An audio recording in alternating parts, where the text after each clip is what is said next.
দুপুরবেলা তোমাদেরকে বললাম যে আমি হচ্ছে ডাক্তার দেখাতে যাব, আজকে আমার চেকআপের ডেট রয়েছে। তো ডাক্তার দেখাতে আমি গিয়েছিলাম, 5টার সময় বেরিয়ে গিয়েছিলাম, ভাবলাম তাড়াতাড়ি চলে যাই তাহলে তাড়াতাড়ি হয়ে যাবো। মাঝ গিয়েও দেখলাম যে আমার মানে 5 নাম্বারের আমি পেলাম টিকিটটা। তো যাই হোক, ডাক্তার দেখালাম, কিন্তু হলে কি হবে, ওই যে বলেন আমি যতই তাড়াতাড়ি করি কিন্তু হবে না। তো ডাক্তার দেরি করে বসলো, সে দেরি হয়ে গেল, বাড়ি আসতে 7:30 পৌনে 8টা বেজে গেল।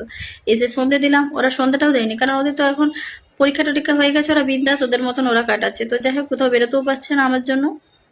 তো তাড়াতাড়ি করে সন্ধ্যা টন্ধা দিয়ে আবার বেরিয়ে গিয়েছিলাম। দোল পূর্ণিমা রয়েছে কালকে, তো কিছু জিনিস কেনার বাকি ছিল, একটু একটু করে কিনে রেখেছি, কারণ একদিনে তো সব ঘুরে পা নিয়ে কিনতে পারবো না, কারণ পা তো তাহলে আরও বেশি করে ব্যথা হয়ে যাবে।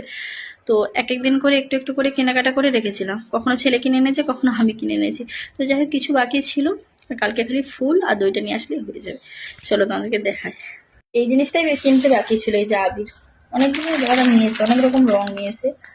মুড়ির দোকানে গিয়েছিলাম, মুড়িও নিলাম ওদের জন্য, ছেলে মেয়ের জন্য। আর এই যে কিছু জিনিস বাকি ছিল, কলাটা বাকি ছিল কিনতে, মিষ্টি, এই যে সরা, এসবগুলো বাকি ছিল আর কি। বাকি সব কিছু জিনিস বাড়িতে রয়েছে, যতই বলি বেরোবো না, কিন্তু সকালে সেই বেরোতে হবে।